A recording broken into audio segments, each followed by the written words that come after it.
Hey everybody, welcome to the special edition live show. We're just gonna call it Coffee Hour. I got coffee because it's early for me, but we've got some great people here on the show. We're just gonna talk about podcast and streaming setups because we're gearheads, right? How about you guys introduce yourselves?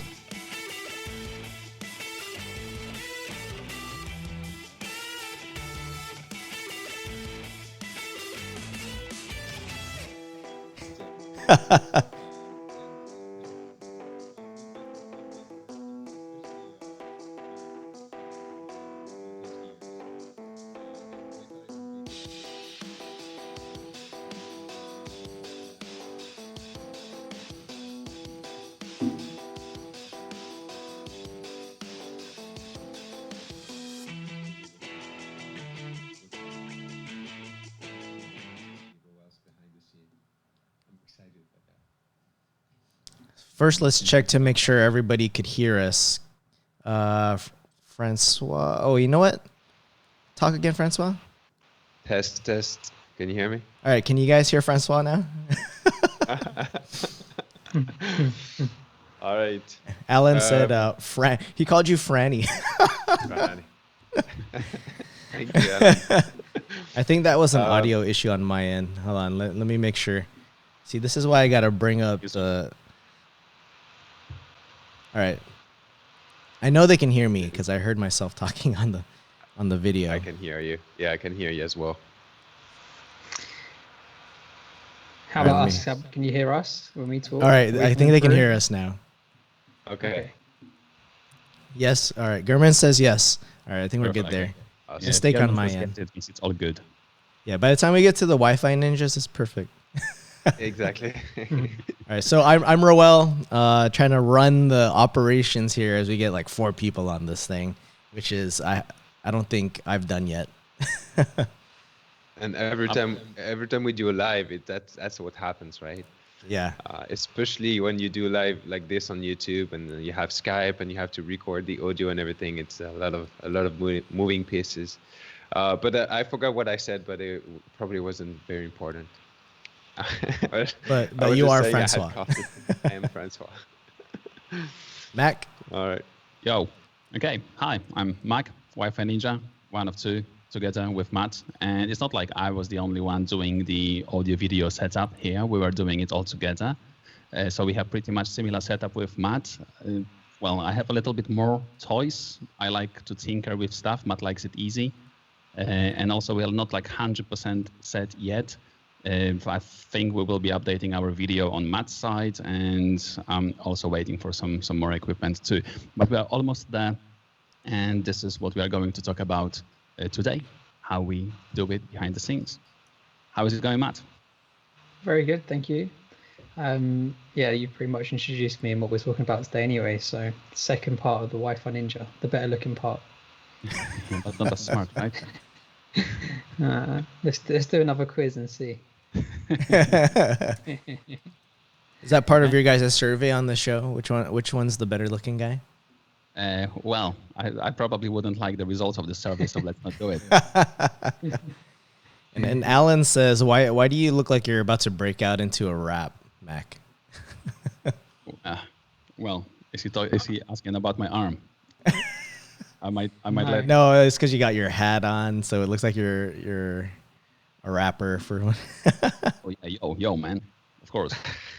And how's your arm, by Spit the some way? bars, Matt.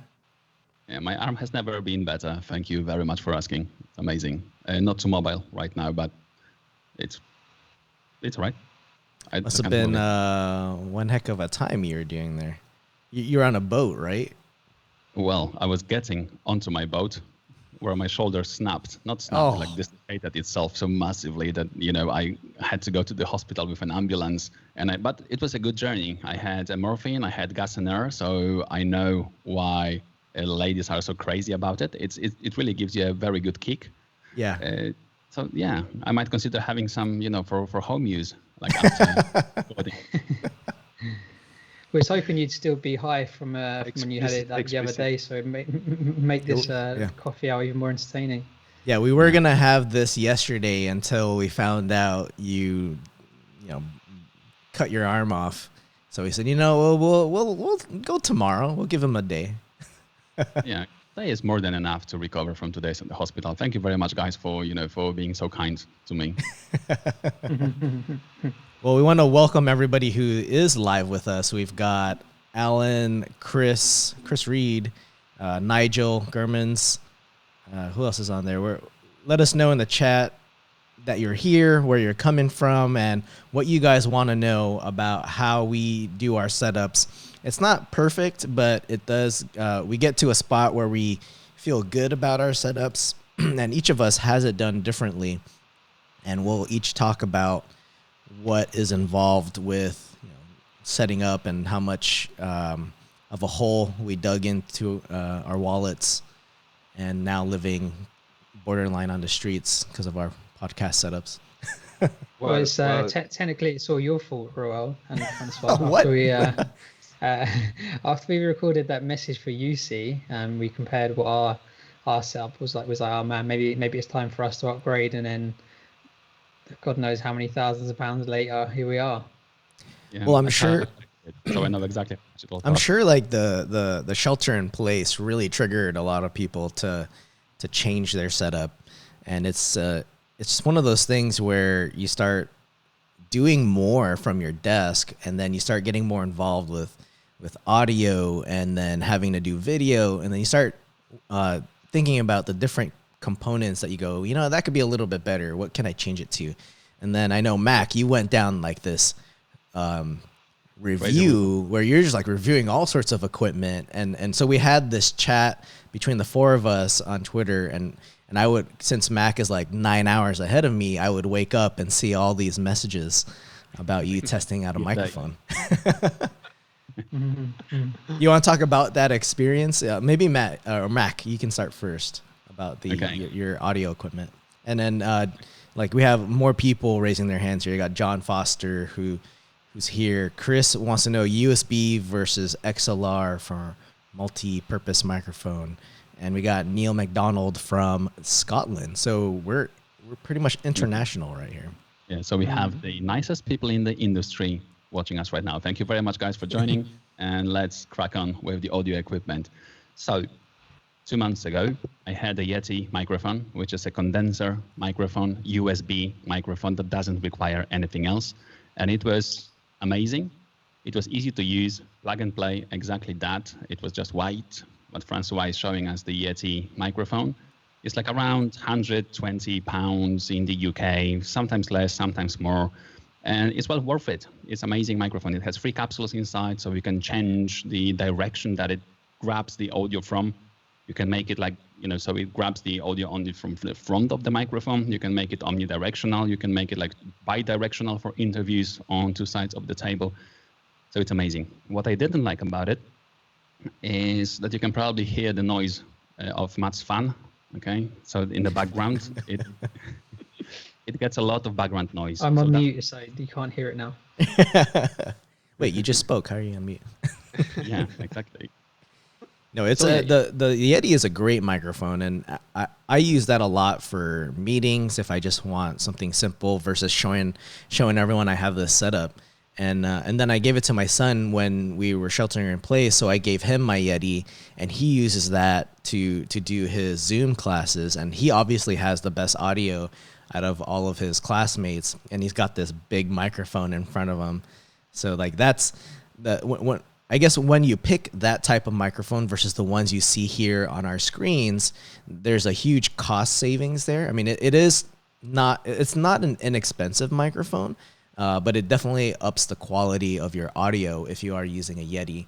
But it is kind of like an upgrade from using just like your headset microphone. If you're using like AirPods or something, it is a step up from that kind of microphone. But still, what do you feel, guys? Like when you eat up Yeti, when you're getting really close to the capsule, don't you feel like you have this beautiful proximity effect from the Yeti as well? You cannot change how it sounds because it's just like pre-configured to sound as it sounds. So it's probably, not perfect for everyone. It's good for most.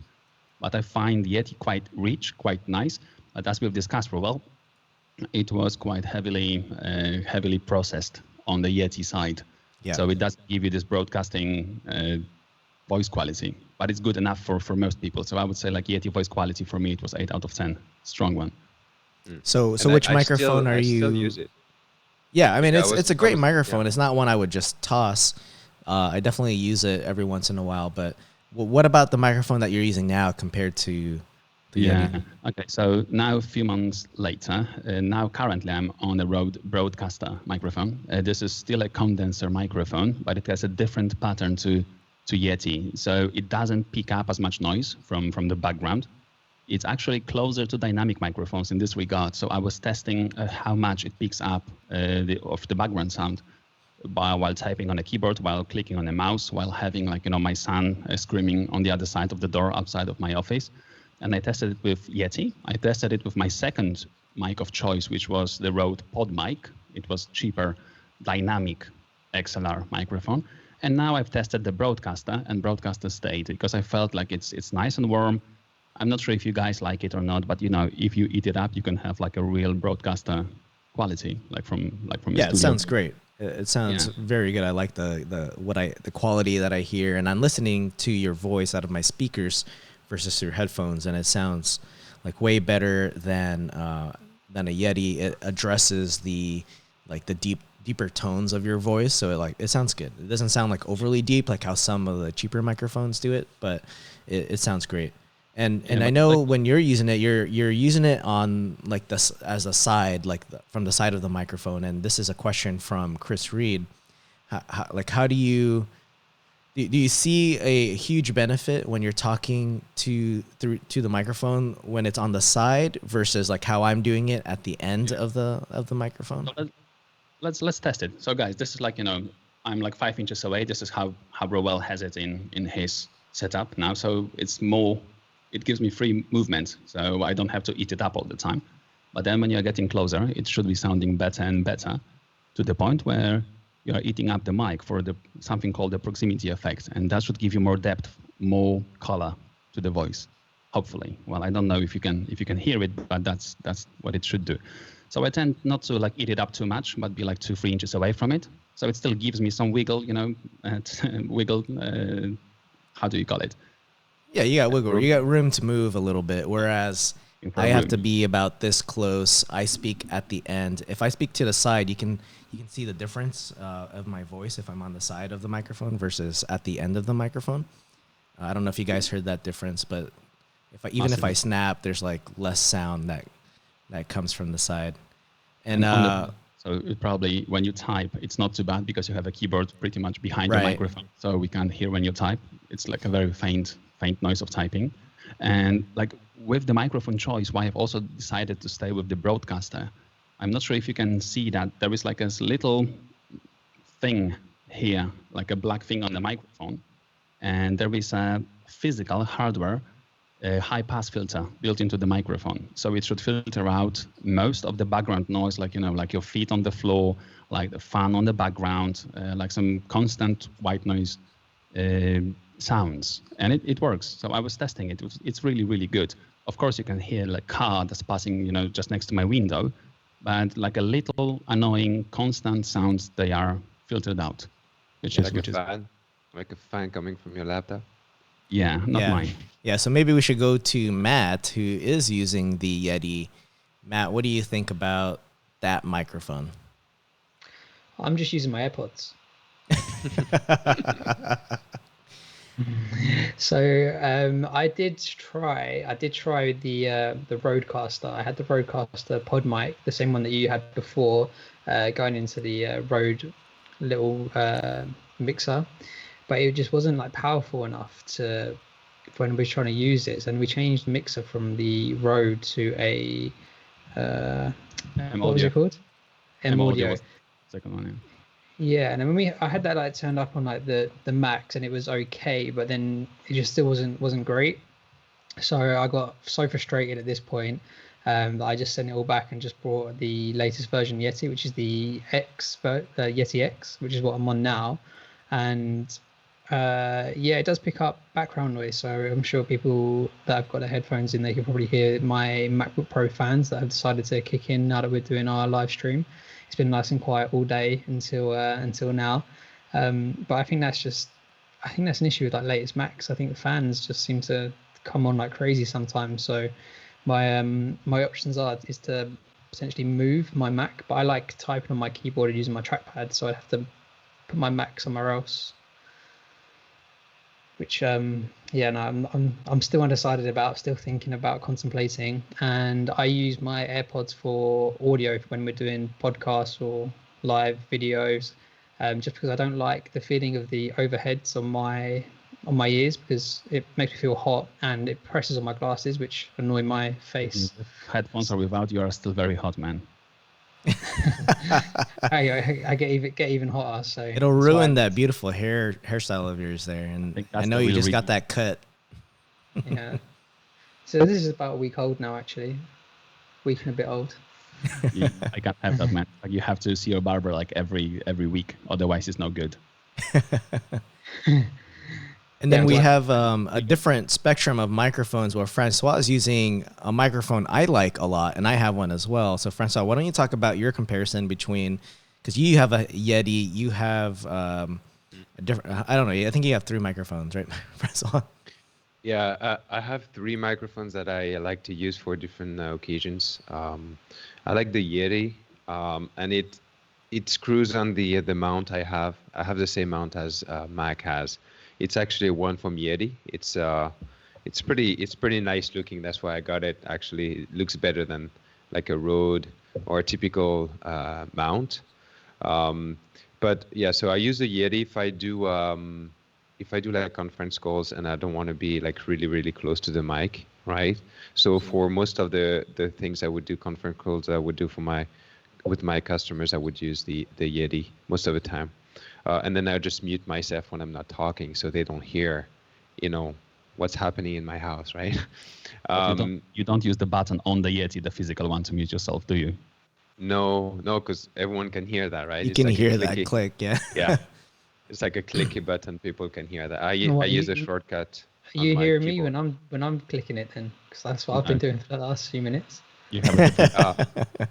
No, I think on the new one, I don't think we can hear it as much as on the old Let, one. Like if let's I click, let's you guys can Yeah. hear that, okay. right? Let's try now. So I'm gonna mute. yeah, I Yeah. could totally hear that. I heard that. Oh, okay. So maybe it is still happening then, and you just didn't notice it. Yeah. And So yeah, so that's the one I use for general use. I also like to use a lav mic. So Yeah. this is the one I got from Amazon. It's from Rode as well, and it just connects, to your laptop, to the headphone jack of your laptop. And I use this when I teach online because I can move around a little bit more, or if I record videos like YouTube videos and so on, I'll just use this one. It does pick up everything, just like the Yeti mic, so I have to be careful. But if I'm talking, it will just pick up my voice and cancel everything else out. So when you're teaching, you're talking all the time, so it's not a big deal. Yeah, And so then when I record, yeah. Go ahead, Francois. When you record. Yeah, and then when I record podcasts, I use this one, which is one you recommended to me at the very early stages when we started to record podcasts, and I really like this one. It's very inexpensive compared to what you guys have. I think it's $100, something like that. It's called the Audio Technica ATR 2100. And what I really like about this one here is that it's a cardioid dynamic microphone, so it only supposed to pick up my voice when I'm talking to it. If I talk on the side, hopefully you guys hear less of my voice.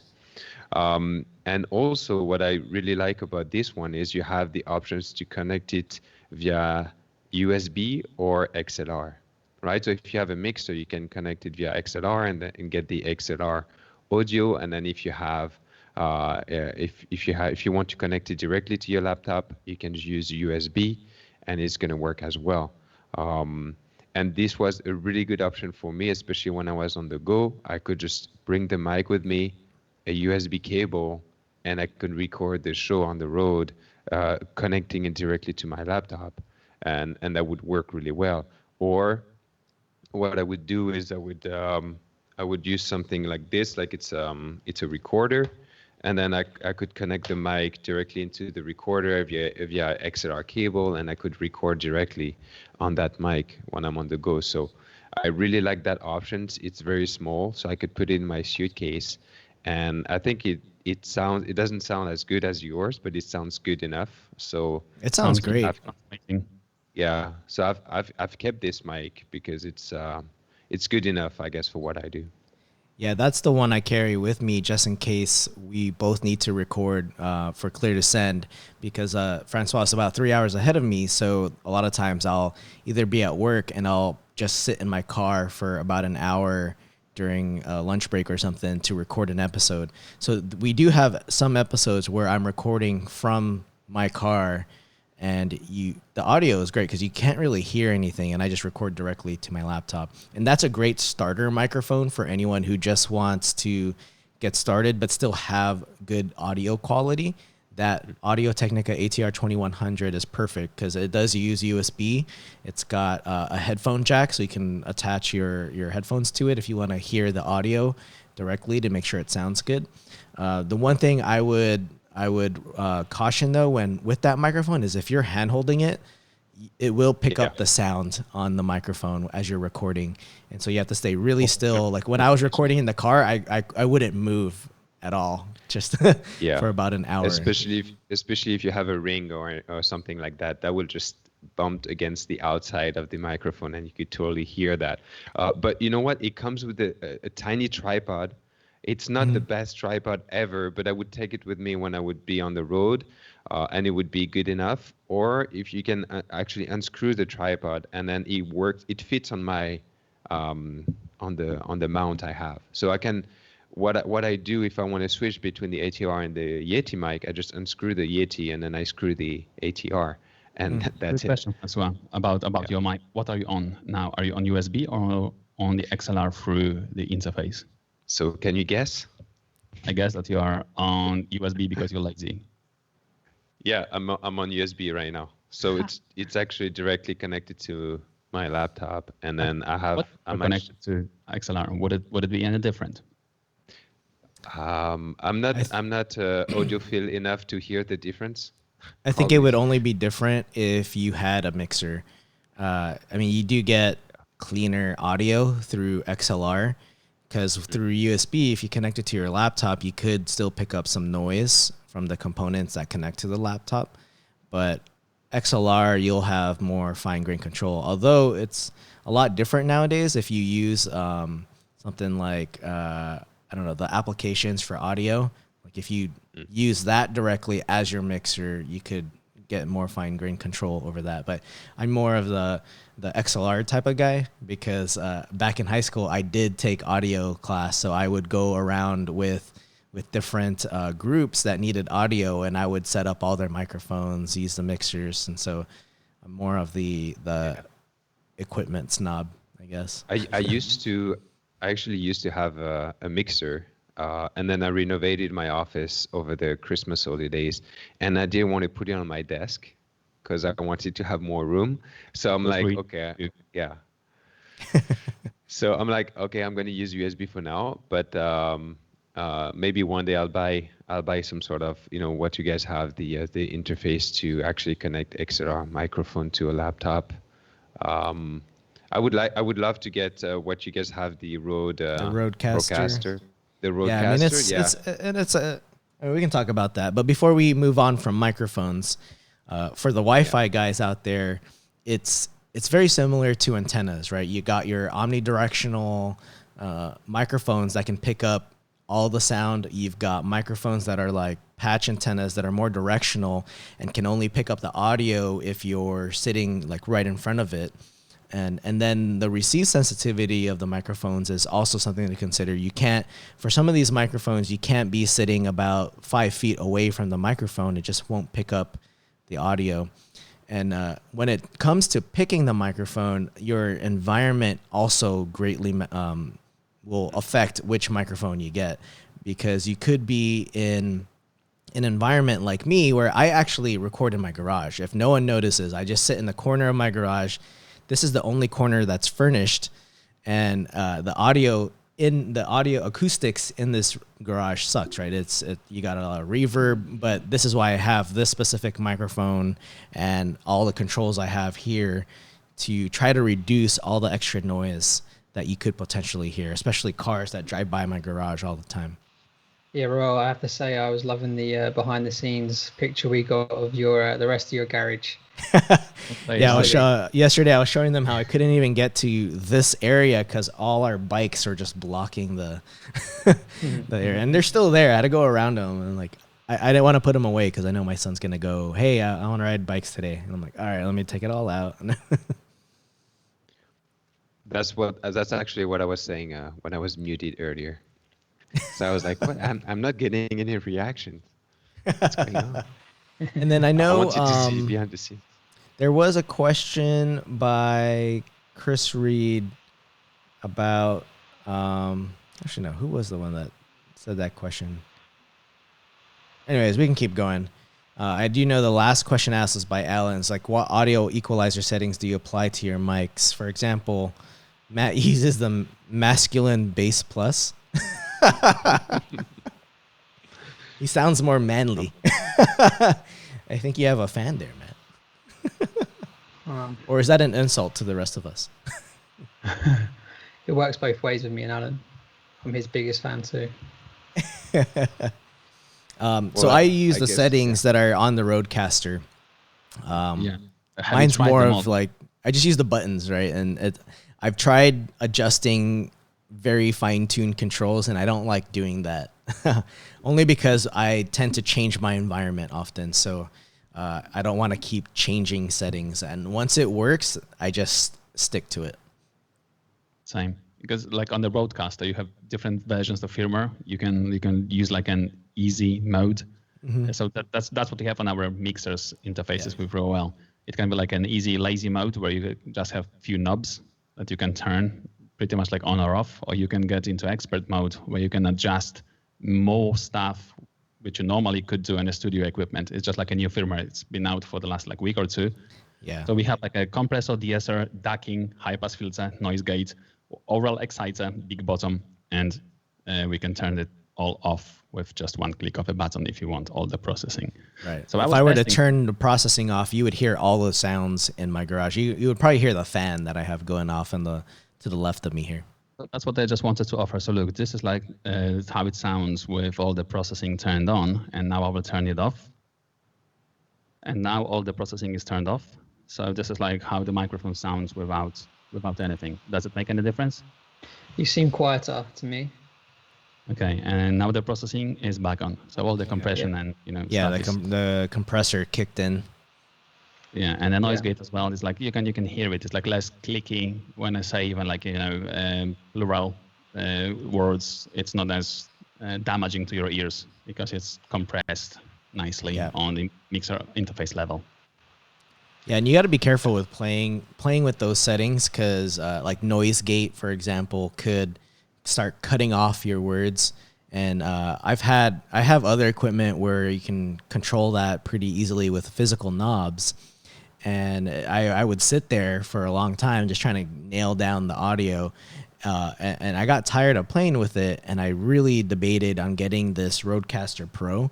But I'm glad I made that decision because now I don't play with the knobs. The only knobs I play with are volume control, just to make sure that the volume is good. And so that way it's just easy to do, right? We just log in and record versus having to deal with the audio.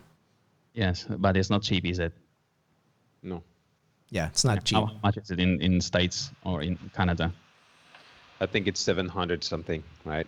Mm. Yeah, and so the thing is, it's not really not really that necessary, I think, for both of you to have it. So, like for instance, Mac has it his end, so he can do all the recording. But is there really a need for me to have it on my end?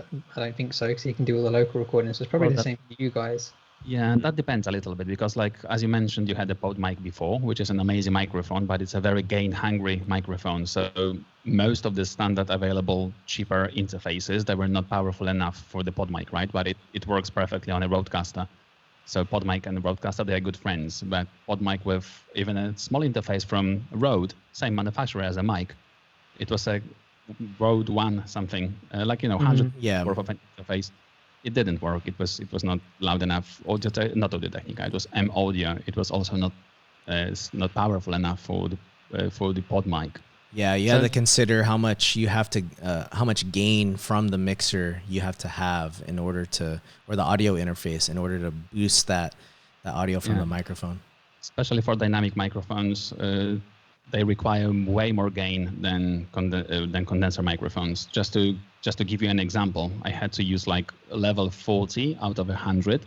It might seem like not a lot, but it's actually a lot. So I could hear the noise from the components from the mixer, even though the components, they're very high quality.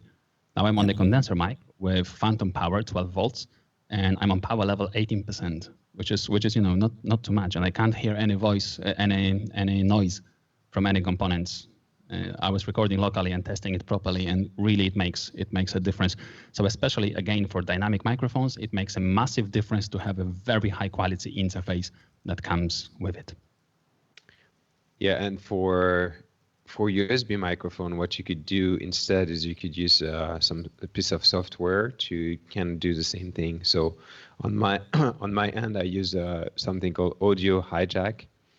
It's an application that allows me to record my voice on my computer locally, and also I can adjust a lot of things on there. So it's kind of like a mixer, but a digital version of a mixer.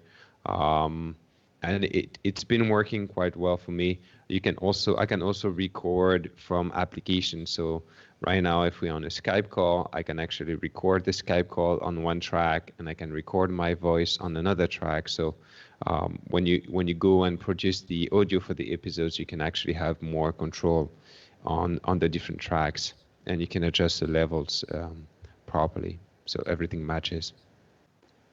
How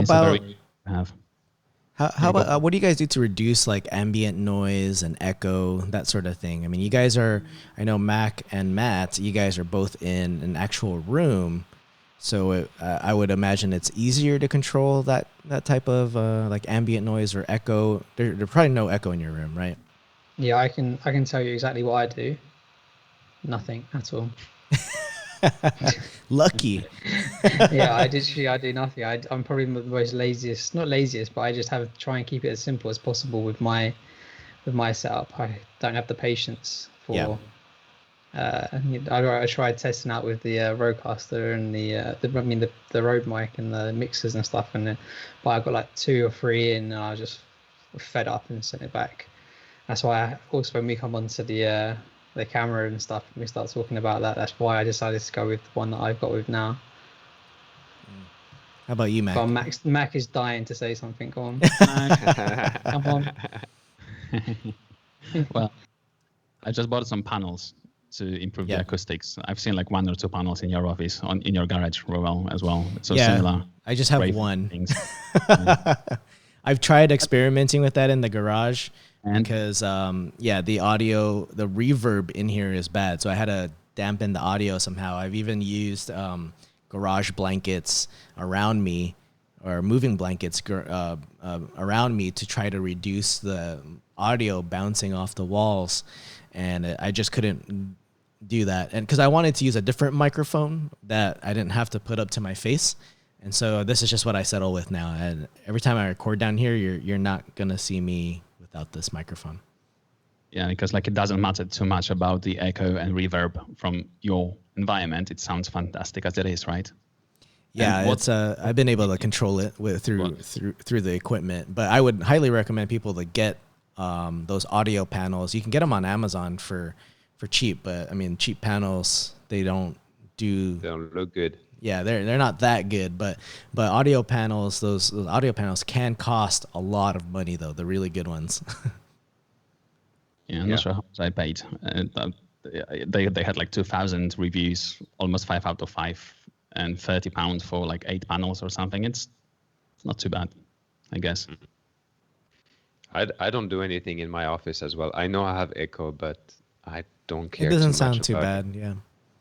And it all comes down to like making sure your environment is good. You got to test out your audio. You do test recordings and you listen to it and then adjust. I always tell people to try to adjust what you can do in your environment first before getting equipment to try to fix that, because the equipment can cost more than, say, putting up some pictures on the walls, which could reduce your voice bouncing off those walls. You need something to absorb the sound so it just doesn't bounce right back to the microphone. And also, most people, they won't hear it anyway. Like, while driving a car or something, listening to the podcast, it won't matter too much. Yeah, it doesn't matter too much as long as it's not, I guess, disrupting the person who's listening. I know now that you guys have better setups and better headphones, I'm sure you judge the quality of other people's podcasts, and then I have to, I'll listen to it and I go, oh, I can hear that background sound. But I got to remember, it doesn't matter. I can still hear what the person is saying. The content still comes clearly. It's not distracting. So it's one of those things where you do your best, but you don't have to overly do it. You don't have to have the quality of some of those top podcasters out there who make millions of dollars off of their podcast. That's just unachievable. They also have money to do the recordings in their own studios. They have people to help them, all sorts of things. Shall I show you what I was using when we very first started? Go on, man. Okay, one sec. I can't even remember what I was using the very first time around. Oh. This is a Sennheiser headset. You just you put over your head with a little mic wired in. Yeah. This is what I use for probably, I don't know, 20, 30 podcasts. No, the 20-something podcasts, I'd say. Yeah, but it doesn't sound too bad, to be honest. If you are not eating up your Yeti, I have a feeling the Sennheiser is not much worse. Yeah, and if people are thinking about starting a podcast and you haven't got all of these thousands of pounds spare to get set up with all of this equipment, you can make other stuff, cheaper stuff work, I think. Yeah. Mm-hmm. Yeah, and that's why I say start with a good, clean environment. That USB headset will work just fine. And I know people record from their phones wherever they are, and that works fine. Yeah. Yeah. I kind of like those headsets with the microphones because it's a very directional microphone. So it's not going to pick up any ambient noise. And sometimes I have people, on a conference call with those microphones, and they forget that, the microphone is up, and then they start talking, and you cannot just hear call anything. him out. It's Peter McKenzie does it all the time. How many times we'll just see him talking away, and you can just tell his mic's up, or he might not even have the video on, and we're like, Peter, pull your mic down. Yeah, and then you put it down, then you can hear the person properly. So it's those gaming headsets are really good if you have this to just start recording. And when you're on podcast, no one cares about what you look like because they don't see you, right? So it doesn't matter if you look like a gamer and have all your gear on your head, right? It doesn't really matter. No. Yeah. Very true. Okay, do we have any more questions about the audio equipment? No, not so Nigel far. asked, have we answered Nigel's question that he sent earlier? I put it in our little chat. So he said about it doesn't matter if you're eating them for podcast. It doesn't matter if you're almost eating the mic. So a dynamic mic is fine.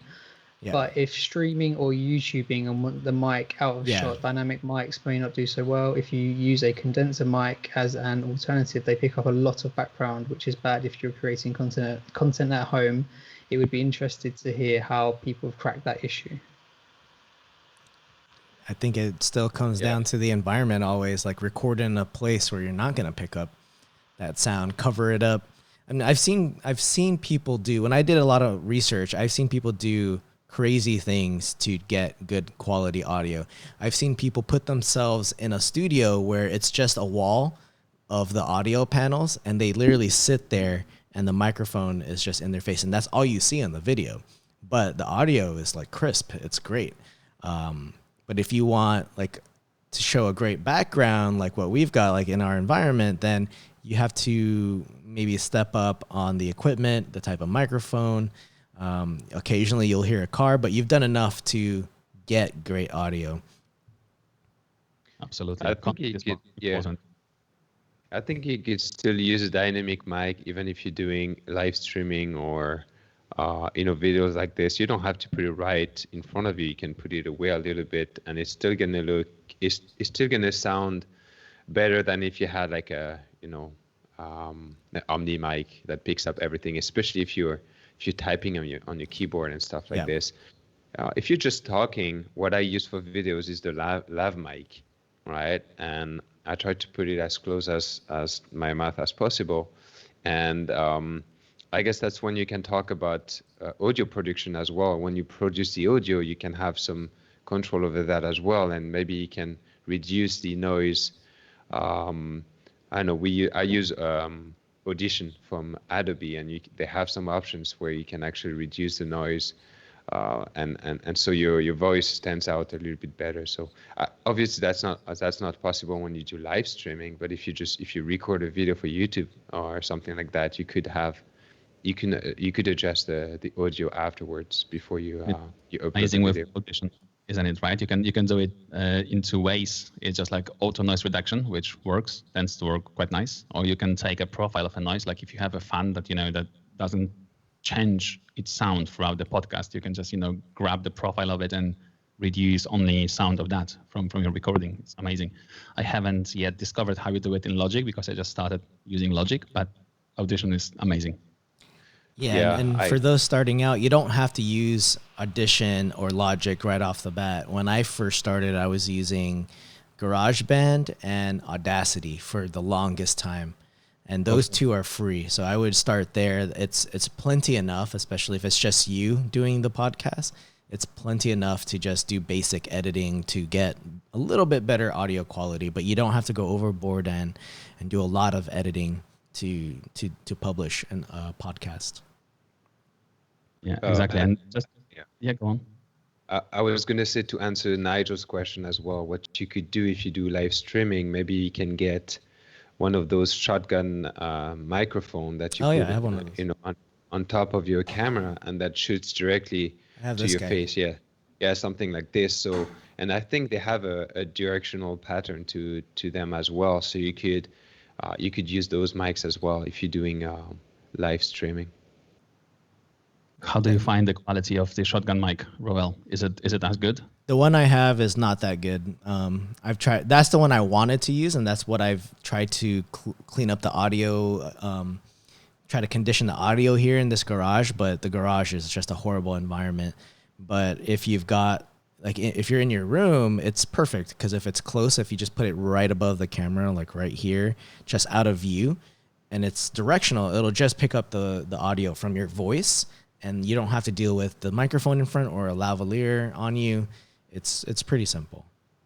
Yeah, and also in terms of the directionality of the mics, there are quite a lot of questions on the internet about how you position your mic. Do you position it in front of you, just as I'm doing it now? Do you position it as Roel, slightly diagonal, 45 degrees or something? And the answer is, if you want to have the best proximity effect and stuff, this is the way to do it. If you want, however, to have a stress-free environment where you don't care about, exhaling to the mic and stuff, then Roel's setup is probably better. Yeah. So for as long as the directional mic is pointing to the corner of your mouth, it's good. So you don't have to point at the microphone. Microphone has to point at you. Yeah, if you're not doing video, it doesn't matter, right? No one's gonna see how you're positioning the microphone. So position it in a way that gets you the best audio. But just remember, if you're gonna record a long episode, like what Max said, you gotta move around a bit and not be so stationary in this little position the whole time. Yeah, and test. Test it all the time. Testing. So we pretty much spent a lot of time on microphones. Why don't we move into video? Okay. So let's start with. Do you want me to go first? Because mine's super simple. Okay. All right. Well, I'm just using the Logitech Brio, which is a webcam that just plugs directly into my laptop, and it doesn't require any fancy lenses or cam links or anything. You can just plug it in and it starts working. You've got some control over some of the settings of the camera and the camera settings, but I just like the simplicity of it, to be honest. I'm showing your setup right now on the live stream, Matt. Okay, yeah. So if you're seeing my desk, then I've got the other thing I've got is the two key light airs. So um, that I find that really helps with how you appear on the webcam. Because previously, before, if I was just having my overhead spotlights, the quality was not even half as good as what it is now, I would say, probably. So I think lighting is massively important. I've probably got a bit too much light coming from behind me to my right from the window, and doesn't help that I've got mirrored wardrobes behind me, so you can see in the reflection the lights and I will scan on behind me.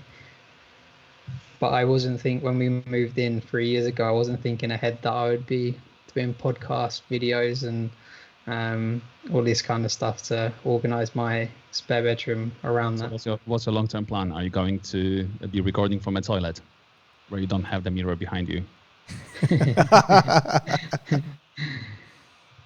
No. No, Okay. No, I no don't. response. I'm still No undecided comment. on how. Yeah, what I'm I gonna don't do. think the To mirror be is a big deal. Yeah, No. I don't think. But you were using the Apple webcam built into your Yeah, laptop when you yeah. just the MacBook Pro, and it was absolutely bad. Then you bought the key lights from Elgato, and even your MacBook Pro camera, it looked quite nice, to be honest. So the light, it's changed quite a lot. Yeah, I think lighting is important to look good on video. Where you could have the best camera, but if you don't have good lighting, you just don't look good on the camera. So all you've done is spent a lot on a Or if you have camera, on an face, HD then camera without looking good. So yeah. Or if you and have ugly face, it doesn't matter what lights you have. It and the also won't. Elgato key lights are amazing. I mean, you have so much flexibility with using those lights. Yes. So Roel, what are you using? Let's switch to you. Yeah, so I'm using my Sony camera, and so unlike you guys have photos directly looking at your monitor. If I did that kind of shot, you would just see my garage. So I have a Sony DSLR, which I use for photography, but since shelter in place, I'm not going out taking photos, so now I just use it for video.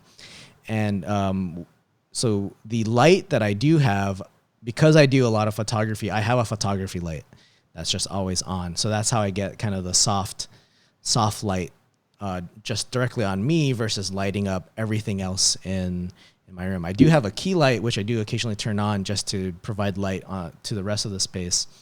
And then for ambient light, I use Philips Hues in the back. So you can see like shades of blue and red. I just control that on my phone just to add some sort of depth to my environment. So if I were to control it, I could turn off everything just with my phone, and then you'll see like the lights turn off eventually. But I use the light. I have a really good lens on my camera just because I do photography. I didn't buy this setup just to do video. I ended up using this setup because it does video. It has video capabilities. I ended up getting what's that little thing, Francois? That Camlink. Camlink, yeah, the Camlink. Camlink. But it adds its own sets of challenges, right? One, it puts a lot of processing power on your computer. I now have this delay with my microphone and the video, so I have to sync that audio delay up. But I spent a lot of time on the gear because I've always spent time on gear with like photography and video in the past. So I just migrated that setup to doing in-home videos. Well, just a quick one about that. Are you doing something to sync up your video and audio between your gear? Yeah, so I use a piece of software called Ecamm Live, which has the capability of syncing, trying to fix that audio delay. And other pieces of software have a similar setting. Like if you use OBS Studio, which is free, which you could also use for streaming, there is a setting in there to try to fix that audio delay. You just got to figure out what that delay would be. And I think it's different for like whatever camera and microphone you're using. But yeah, Ecamm Live makes it easy. It's just like a slider, and I just adjust it when I do a test recording. For my light, I'm using like a softbox studio. So if I show the photo, it's up on the top left of my photo, and it's just a big soft box that I typically use for photography, like photographing my kids and my family here at home. And then I just brought it downstairs and use it for here. My wife uses it as well because she takes photos of food, and so a lot of times we use that light for those photos. So it's a multi-purpose light, using it for everything. I have a key light here. My wife took my other key light since she wants more lighting upstairs. And Alan asks if is anyone here using the Elgato HD60, the HDMI capture card, connected to their DSLR? How are you finding it? I'm not using it. He knows about it.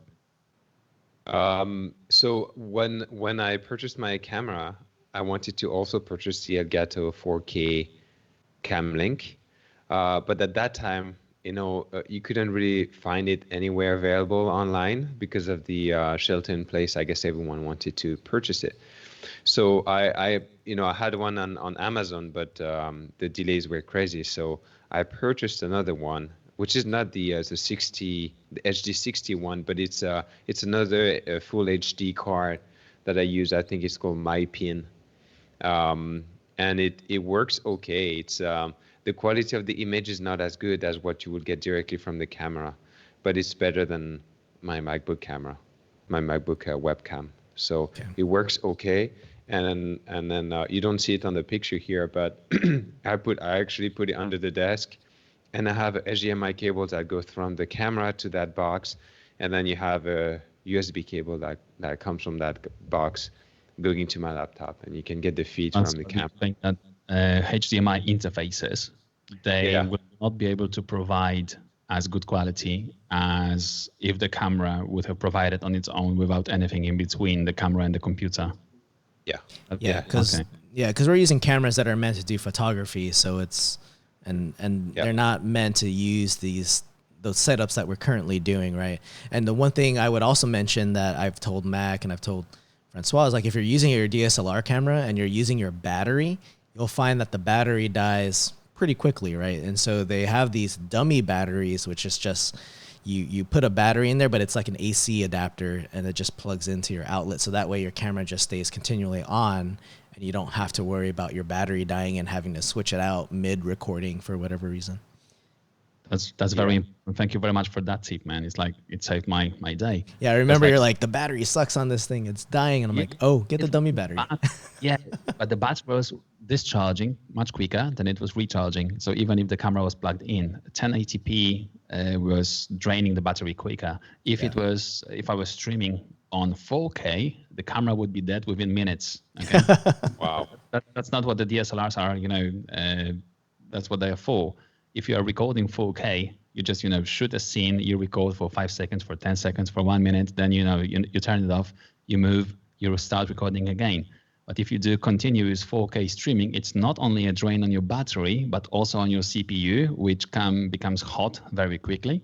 So that's a good segue to the camera that I had. I had like a Fuji X-T30, which is a very good camera. But after 4 minutes of streaming 4K, it was shutting down because of the heat issues. And the producer says that they don't expect you to record more than 10 minutes within an hour of holding the camera, like, having it with you. They don't want you to do it because of, very small body, very powerful CPU. So I switched to a different camera, a bigger camera that doesn't have overheating issues, but it still required a dummy battery. Yeah.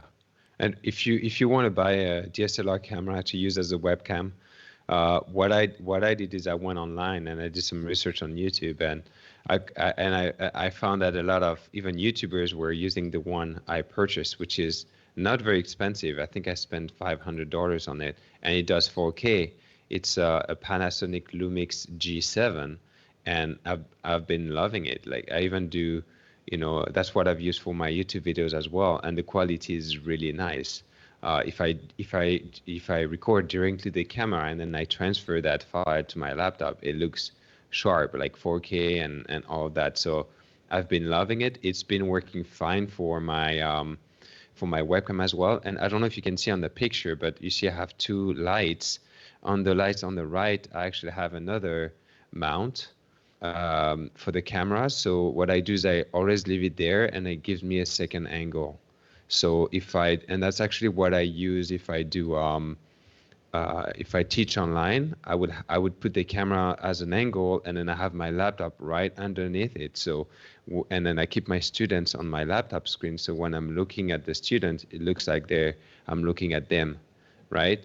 So that's kind of like what I do, and it gives me, two different angles. I can talk directly, and right now I have it on a tripod that I keep behind my desk to have the facing shot, and then I can transfer the camera over there if I want the angle shot, and it's been working pretty well for me. All I have to do is transfer the camera. Okay, what lens do you use, Francois? Because it looks quite neat on both your screens. Yeah. You're well, so you have a nice blurry background. So what's the focal length and how much was it? So yeah, I'm not a nerd, video nerd, but what I did when I purchased the camera, I purchased another lens to get.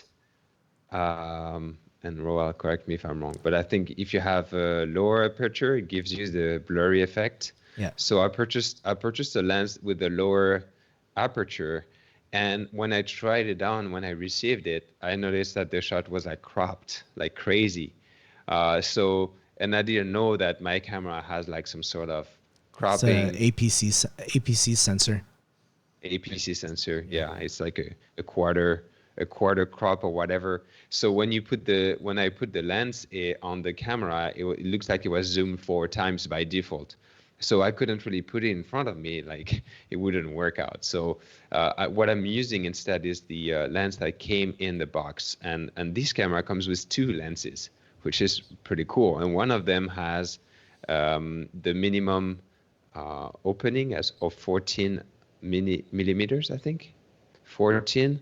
So that would be the angle, I believe, and then the aperture is I don't know. Yeah, probably like a 1.8 or 2.8 f-stop. So there's f-stops on lenses. 3.5.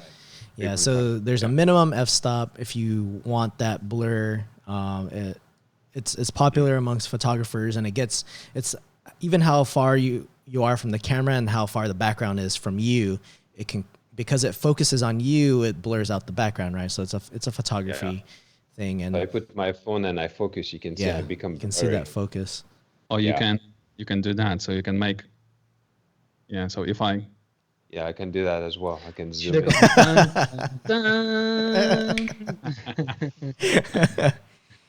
Yeah, so I usually leave it all the way out, and it's and that's all I do. And then I have the aperture set to the minimum, which is 25, and it's 3.5 opening. And I just ask Roel what to use. Get it on mine as well. How's that? See, I can do that digitally. I don't need to touch the camera. But I have more of a photographer setup. My lenses are, if you look at my lens, I can't even move this picture. I can't move it, sorry. The lens on the left is a Zeiss lens, and I typically use that for photography. So my lenses, you don't have to do this. I don't recommend doing this just to get started on video, but my lenses are over $1,000 US dollars. Because the lens to me is the more important piece in photography. That's what gives you like the really crisp quality, and that's how good the focusing will be. Because that's what I focus on with photography. But it works well for video. I mean, it's not really meant to be used for video, but that's just what I use because that's what I have. And you can tell, like, even between the qualities between us, like the quality is great. You wouldn't even know if we didn't tell you. You wouldn't know that we're using DSLRs with a specific lens. I guess the difference is you can see our quality versus Matt's, which is a webcam. So his is to me looks slightly sharp, but I mean it's still great. I can still see him clearly. It's not like he's completely pixelated or anything. Yeah, but for your one lens, he can buy 3 Logitech Brios. Yeah, exactly. But I can use it for both video and photography. Yeah. But Francois, your deal is amazing. Like I think I've checked it like 2 or 3 days ago for someone. It was £549 for your camera, including the kit lens that you're using. It's an And amazing. another thing I've seen a lot of people doing recently is using their iPhone cameras as webcams. I haven't personally done that, but I mean, the camera on the iPhone 11 Pro is pretty good, right? So if you have that, Yeah. you could potentially use, I don't know if you can do that with Ecamm, plug your iPhone in and use the back of your phone as as your video. Yeah, you can And definitely do that. I think Eddie also, was I doing think- it, right? Yeah, Francois has done that a couple of times on the live stream, and I And think yeah. one of the problems I have with using the phone, like I don't know if you heard my phone just go off, is if you're using your phone's gonna go off if somebody calls you or you have an alarm set up or something happens, like some sort of notification pops up. Can you put it in there? What I wanted to say is, I think if you have a Canon DSLR cameras, now they have a way where you can actually directly connect it to your laptop without having to use those HDMI boxes, which is a huge selling point because you can just buy the camera. Both Yeah. Mac and Windows. I'm not sure, but I've seen it. I've seen it somewhere on YouTube, and it's like a new piece of software you install on your laptop, and it detects automatically your DSLR as a webcam, just like the Brio. So that's kind of what so I heard that was coming. So that's kind of what I'm waiting for. I can't be bothered with like setting up the cam link and the delay and stuff. I don't have the patience for that. So I think when that Canon becomes available, I will probably look to go for that as an option. Then Most Canons, it's like a backwards compatible. I believe it will be just a piece of software running on a computer, and it's not only Yes. Canon. I believe, Francois, that even your Lumix, it has a piece of software that allows you to do the same, but only on Windows environment. They're working on a Mac, and my Fuji does the same, but works only on Windows. So that was like 2 days before I switched to MacBook Pro, where they announced that they're releasing the software that doesn't require Camlink anymore. That would Mac, be nice. Your audio has been spotless the whole way through. No jittering, no sounding like a Dalek. Yeah, but I have good audio the whole time. I have a feeling it's not the MacBook Pro, just I have a dedicated access point. Come on, man. You had this happen to you every time on Windows. We've done a few of these now. It's not happened once. But then how do those admit gamers it. deal with it? They use mainly Windows Exactly. operating systems when they stream. I'm not sure how they handle that. Yeah, they're just lucky. Every time. Possibly. All right. What else can we talk about? Video equipment. Don't start with the most expensive. It's just more complicated. That's my advice. Start with something in your price range and then try it out because you may not want to do streaming. The thing that I like about video streaming is I actually don't edit anything. When you go live, like I try to just nail it the first time and then post it. So rarely do I even edit my own video. This live, for example, will not be edited. And there's a reason why I use Ecamm Live is because I can set up everyone in their own corners, right? You see all four of us. That's just a function of the application versus me having to ask each of you guys to record your own audio and then stitch it up together in some video editing software. And then I use different controls, like showing these pictures of our setups is really easy for me because it's just a button that I can press. And I also use, I didn't mention this, but I use an Elgato Stream Deck to help plan all that out. So ahead of time, I'll figure out, okay, what scenes do I want to put? Like which videos am I going to show? Which screenshots am I going to play? Which audio am I going to play? And it's just a button that I press. It makes it very easy for me to do that live versus having to do that in the end in post-production and spend time editing because I just don't have time to edit. I'd rather just nail it the first time and then that's it. Makes sense. So you have Stream Deck, a physical one, and you're using Ecamm Pro. What subscription do you have? The standard or the Pro? I just have Ecamm Live. So is it the most expensive or is it like the middle one? Because you have 3 tiers now. It's free, like £12 a month. Well, I paid for the one that I have. I didn't even know they had Pro. Okay. I have Ecamm Live. If I go to the website, I must have. Yeah, I don't even know which one I'm using. I don't remember clicking on a standard or Pro. I used to use Ecamm Live, but then this changed. Then they added the new Pro tiers, and then You couldn't use your virtual cam if you were not pro, and they changed a whole bunch of stuff. Like the iPad, the iPad. You know, if you want to use the iPad as a secondary camera, you need the pro version. Oh, So okay. So I have the it pro can- version then, because I have the virtual cam, the webcam. yeah. So I stopped using it, but that's But that's what I use to even record the videos. So even when I'm not doing live streams, I use Ecamm Live to just record the video to my computer. So what I do is I plan what I'm going to record. I just when I do it, I just hit the record button. I have all the buttons I want to press. So when I switch between my face and the screen, it's just a press of a button, and then I end the recording. And after that, I don't even edit anything in Adobe Premiere or any other video editing. I just upload it straight to YouTube. Nice. I just don't have time to edit. That's my thing is I'm busy enough that I don't want to be sitting at a computer editing for hours on end trying to get the perfect video. And it's not only about the video, right? It's about the audio as well. That's why we both have Rodecaster Pros. Yeah. Yeah, and I think the audio is more, for us, audio is more important, right? We're a podcast, so, and for you guys as well, it's better to hear us than, I mean, most people are probably not even watching us. They're probably hearing our voices and just having the video off to the side. And so that audio is more important because if you can't hear anything clearly, people are just going to tune out. yeah. And I guess what's critical for video is lighting as well. If you don't have proper lighting, like look, if I turn off my light, and right now it's a day, right? My office window is open. If I turn off my lights, this is what you see. Yeah. And I'll do the same. Same. yeah. So lighting will be key, right? We're not gonna ask Roel to turn his light off. I got to stand up and turn mine off. We'll start to see ghosts and stuff. You'll see the ghosts in my garage. Yeah. All right, so we did touch But upon yeah, recording. you control your lights via Wi-Fi, which this is we're wireless podcasts. Yeah, the Elgato lights definitely over wireless. My Philips Hue over wireless, but my softbox not wireless yet. You can make it over wireless by connecting it to the smart plug. Yeah, but it's got a physical button to turn it on. Like if I unplug it and plug it back in, I still got to press the button to turn on the light. Oh no. It's all right. Okay. We'll get there with the photography equipment, but those are first world problems. But very important nevertheless. It is. It is. Everything Since has we're a to be wireless podcast, right? We got to do everything wirelessly.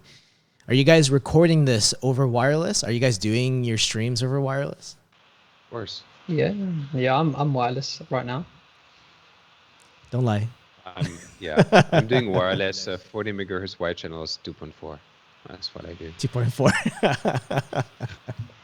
And it's working just fine. I don't know what everyone's big deal is. Exactly. 2 megahertz wide channels.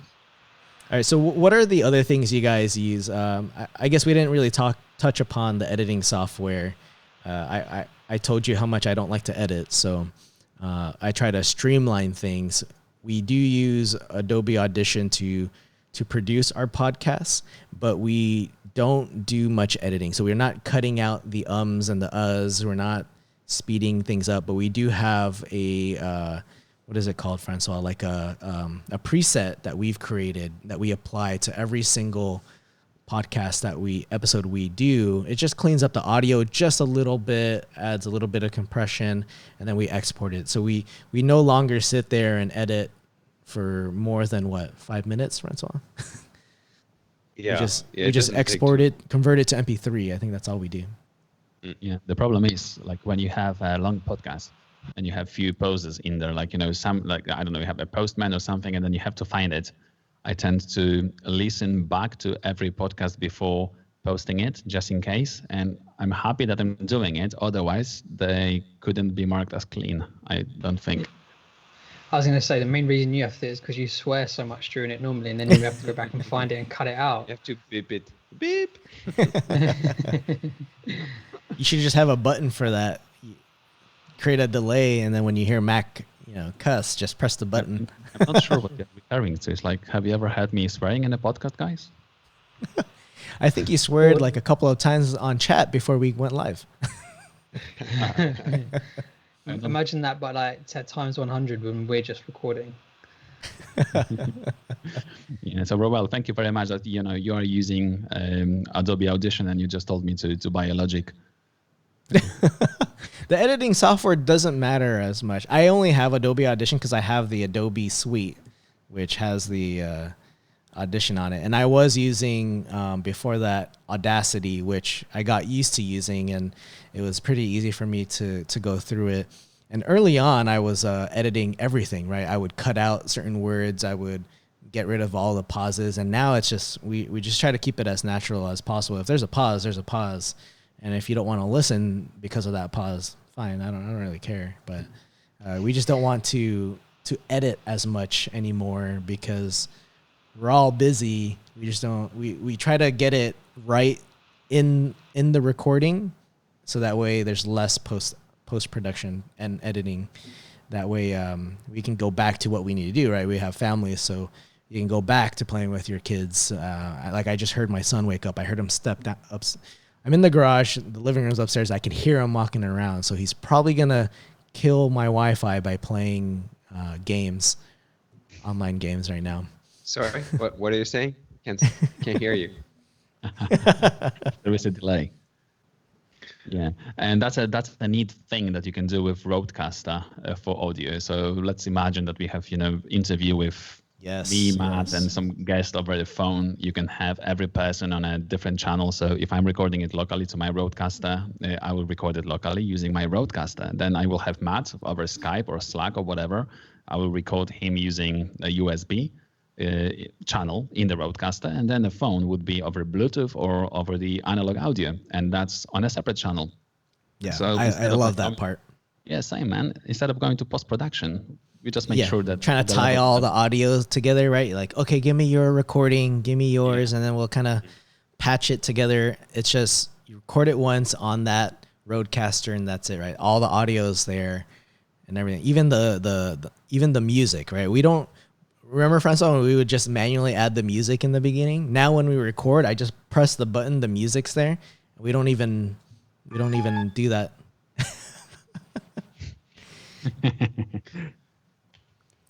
And that's the music. The cool thing with the Roadcaster, and I did this with UC and you, Francois. UC visited the Bay Area. We went to a meeting room and we were recording a podcast episode about something I forgot already. But he, at the last minute, he was like, "Hey, why don't we bring Jerry onto the recording as well?" So I had me and UC in the same room on our own mics.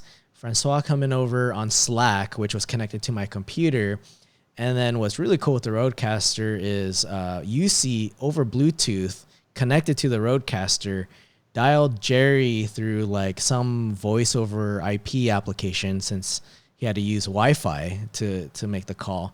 So we cobbled that all together last minute using the Roadcaster, and the Roadcaster had all those inputs, the USB to the computer, the Bluetooth connectivity, all of that worked out pretty well. And the flexibility of the Roadcaster, I think, is great. Doesn't sound like UC to be last minute at all.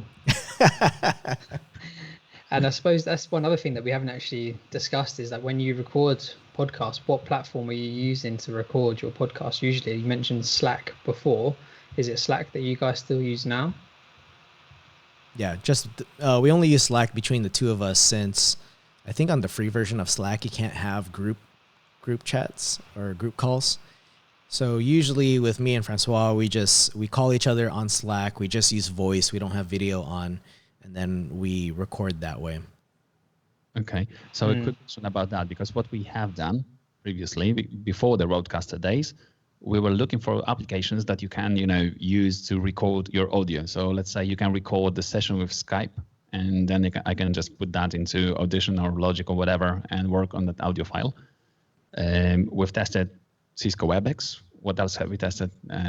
Few different. Zoom. Yeah, we have tested Zoom as well, and we concluded that Skype gives us best audio quality out of all those tools. But we haven't checked the Slack. Is it better than Skype in compression manner? Does it sound nicer? Yeah, the episodes if you listen to our episodes, those are all done over Slack. It was always impressive. And how do you do it? Like, do you record your own voice well on the roadcaster? So there's like a local quality of the recording, and you have Francois over Slack from the USB channel on the roadcaster.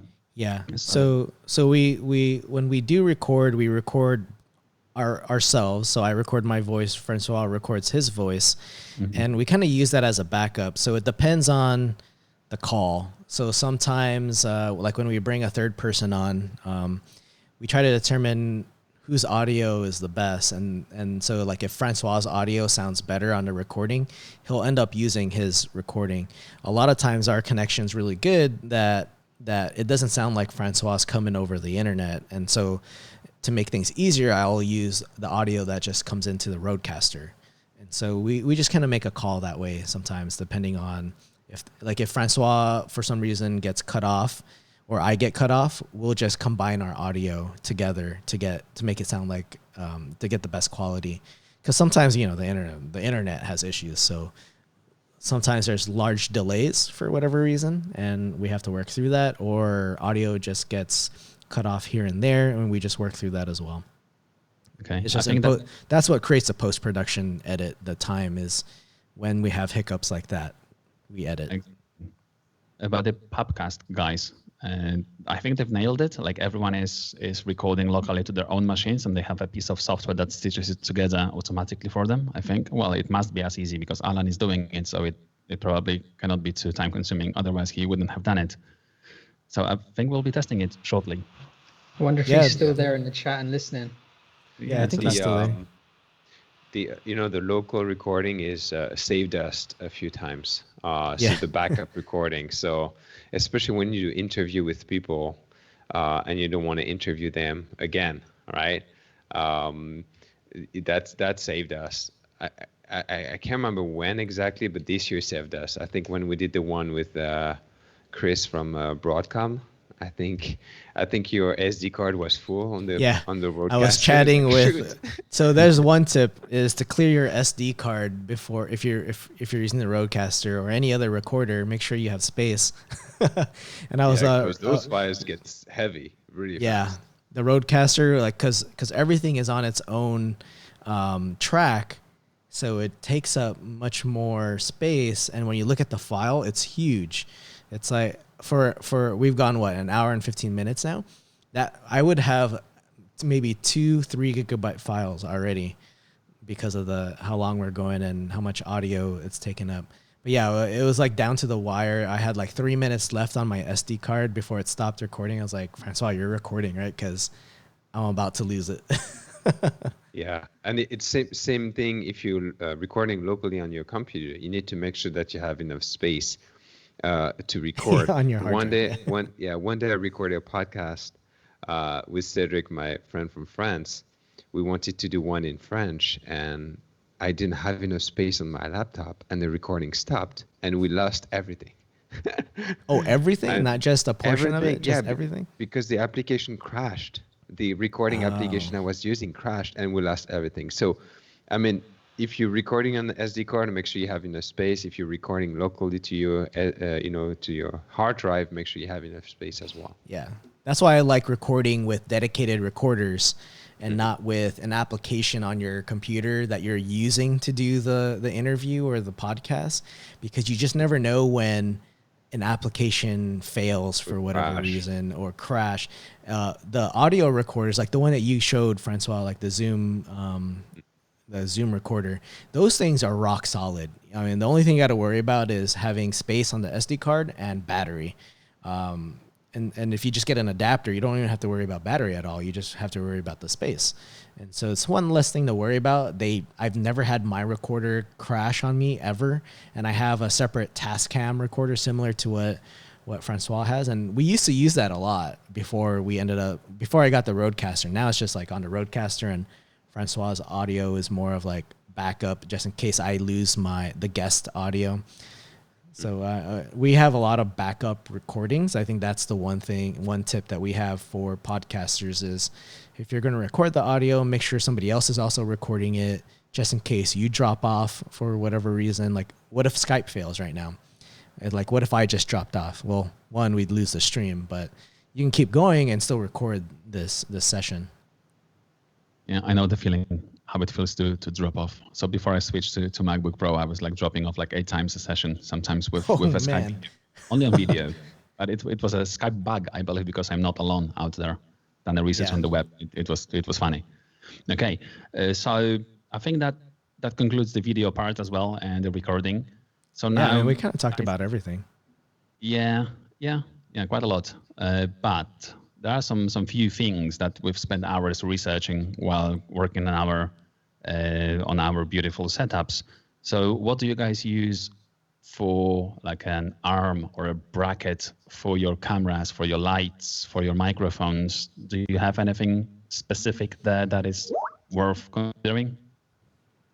I use the Rode boom arm that attaches. I mean, I try to get everything Rode, same vendor. For the camera, I have like what's called I forgot what it's called. But I use like photography equipment. So I've got an arm where I can actually move the camera around. I just loosen it and I could put it to any position I want. And so I have it positioned where it's at my eye level. So I'm looking directly at you when I'm looking at the camera. It costs a little bit more, but it is pretty stable. I haven't moved it at all. I bumped it and it's never came loose. So it is pretty strong arm and it holds my camera and the lens, and it just attaches to the mount that I have for my monitor. Nice. Yeah, I use for the lights, I use the Elgato mount, which is really nice looking, sturdy, and all of that. Did you have to For replace my the original ones? the one that came with the lights, yes. Yeah, So it's very you nice. Bigger lights. You don't have key light air. You have a key light, the big ones that they come Yeah. with these brackets. Yeah, exactly. So when I purchased the key lights, they didn't have the light version yet. So I have the original key light, and it comes with a really nice tripod. I wish I could use the same one for my camera. I don't know if I can buy it, just the mount, but it's a very nice mount. You fix it to your desk, and it's nice. And then, like I mentioned, I have this little articulated mount for my camera that I attach on those key lights mounts and for my camera, and it works well. I can place the camera however I want. It's cheap. You can buy that on Amazon for like $20. Can you guess what I'm using? Your desk.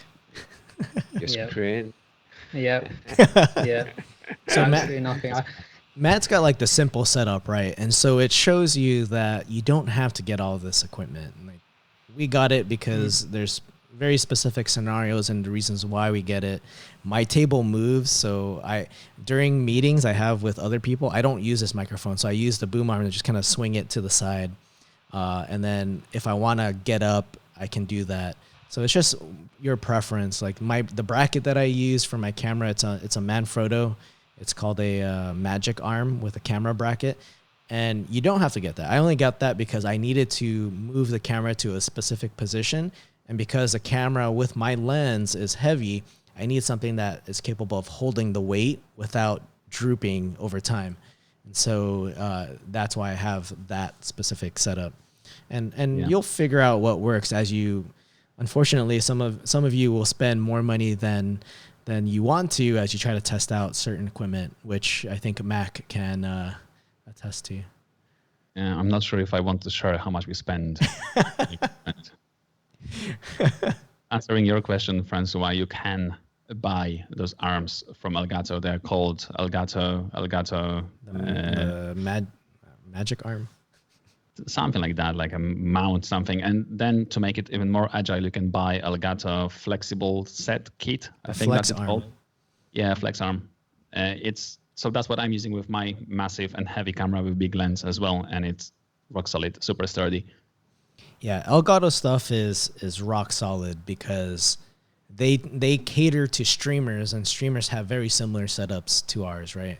And so those streamers are usually like gaming streamers. So they're very similar setups. Rode is really good because they're focused on just really great audio, right? So that's the reason why we picked their equipment.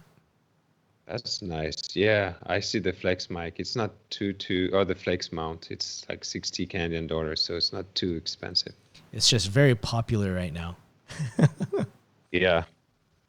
Well, It is. anyway, And you can also, I guess, do over-the-top shots if you shooting something and you want to showcase a product. Or Yeah, I'll have a shot on top of my screen. Whenever Matt comes in, I will shoot him.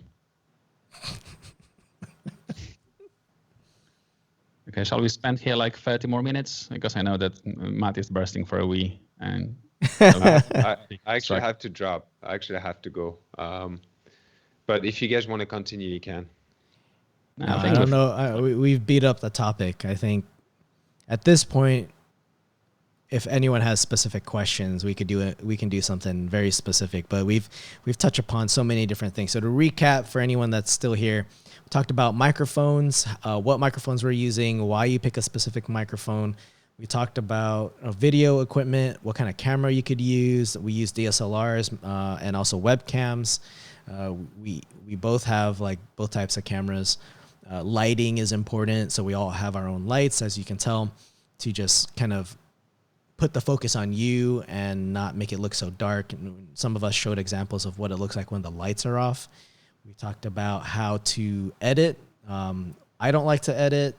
Nobody likes to edit, so we try to. I say try to get it right in the recording as much as you can to minimize the amount of editing. But there's free applications and paid applications. I would start with the free ones to start before going into a paid version. Then we talked about recording and the issues we have recording and how to make sure you have a reliable recording of your podcast or stream. That's pretty much it. And with Ecamm Live, I'm actually streaming and recording the video to disk. I have a NAS, I have a Synology, which it just streams that video to the Synology. And when I end this stream, I'll have a video file, which I will also give you Wi-Fi Ninjas a copy of that. Very kind of you. Thank you very much, Roel. All right, guys, that is a long stream. That's about what? How long did we go? Almost an hour and a half. So yes. It's a good topic. It's an interesting topic to talk about because we are guys who like gear, the equipment that we use, and we like to test and talk about what works, what doesn't. But really appreciate all of you guys coming together to talk about and sharing what it takes to get to where you are now and what you're happy with. And it kind of shows people that they could do it as well. We've already gone through the hurdles of trying to go through this equipment, figuring out what works.